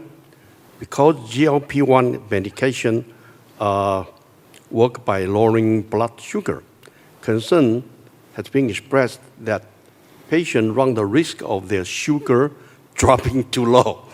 And how to treat it? Good. You worry about it, over-treat it, and then sugar too low. I thought you just eat more sugar. I don't know. I don't know the answer. But we know that GLP-1 acts only when there is increased sugar levels. So that's the advantage of GLP-1. If the sugar levels are too low, it's inactive. So there's auto-regulation. Regulation. It's not going to act at all. But unfortunately, there are, of course, exceptions to that rule. And that's exactly how we discovered GLP-1 in the start, because we were looking for people with reactive hypoglycemia after surgical operations on the GI tract, for instance. And that happens because of exaggerated GLP-1 secretion that then stimulates insulin secretion that then causes hypoglycemia. And that's what we call the delayed reaction of hyperinsulinemia, the insulin inactivation time, which is there still as glucose falls, then insulin secretion stops, but there's still a lot of insulin around, and glucose still falls and falls and falls. And you can do that in healthy people very easily with infusions of GLP-1 and glucose. You can produce it. You can produce any level of hypoglycemia.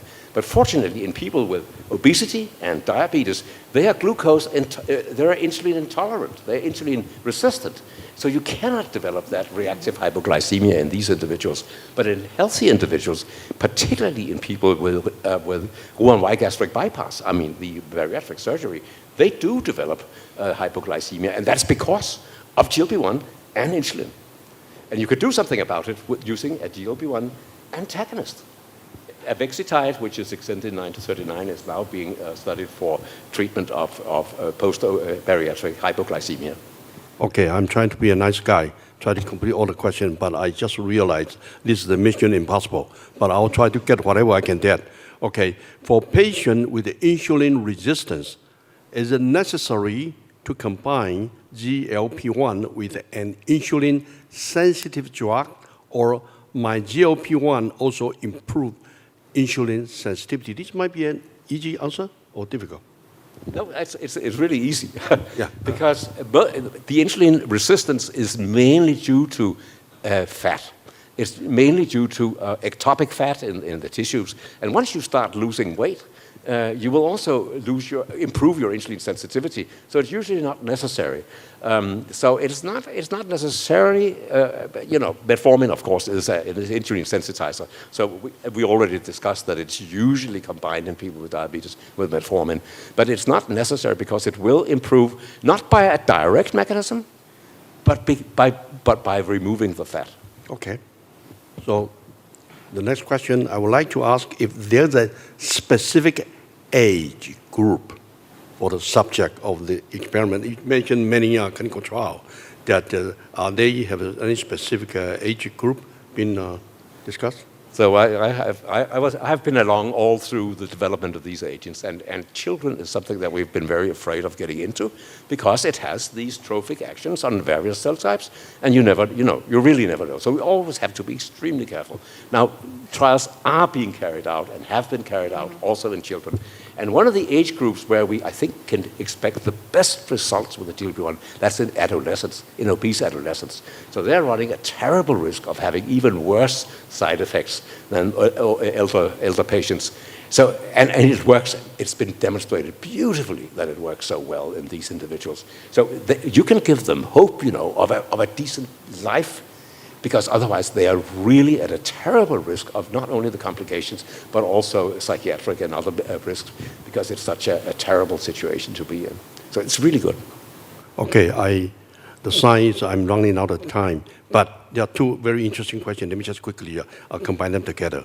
So I was wondering if GLP-1 receptor agonists affect gut microbiome. So that's one question. That's interesting.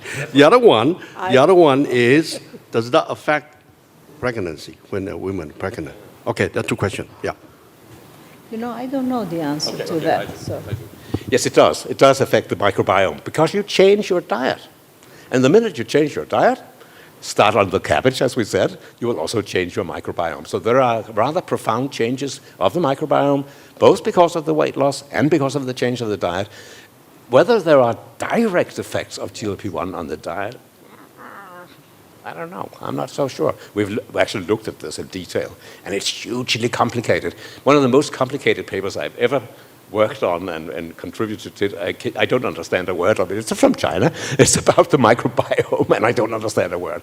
So, but the main message, a direct effect of it, no, I don't think so. So the other one was pregnancy. So that's hugely important again. It has to do with, is it possible that it could produce developmental changes? Yeah. And that risk is something you always have to consider. Fortunately, a lot of the women who have been treated with the GLP-1 agonists have become pregnant, even if it's not meant, even if it was not advised.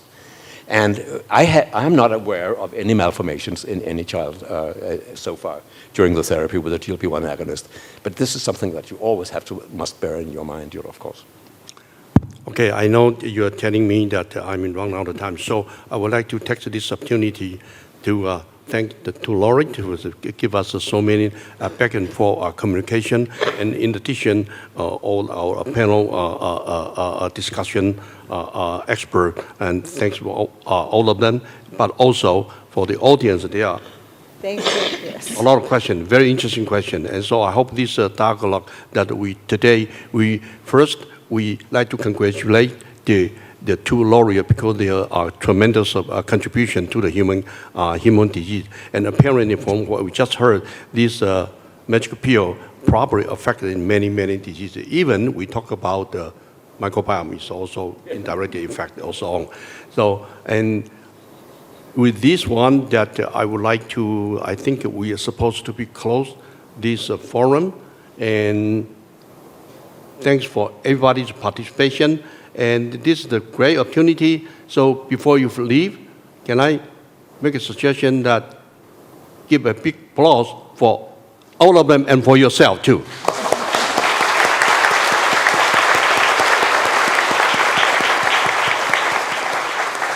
Thank you. So, hey, my friend, are you going to announce close or I announce close? You, oh, okay, you are bigger. So before he announces close, so I just remind everybody, weather is nice today in Taichung, but the typhoon is coming. So after the closing, when we leave this auditorium, please be safe. In particular, these few days, typhoon is coming. Okay, back to you, Yang Yo. Thank you very much, President Han and our panelists for this fantastic panel discussion. This concludes the forum. We would also like to thank audience for your full and active participation, which makes this forum a great success.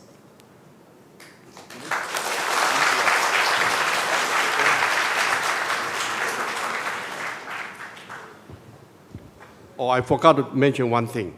I would like to take this opportunity to thank Tang Prize Foundation, give us the opportunity to run this wonderful activity in Taichung, because they chose it, we didn't choose. Okay, thank you, thank you. For the participants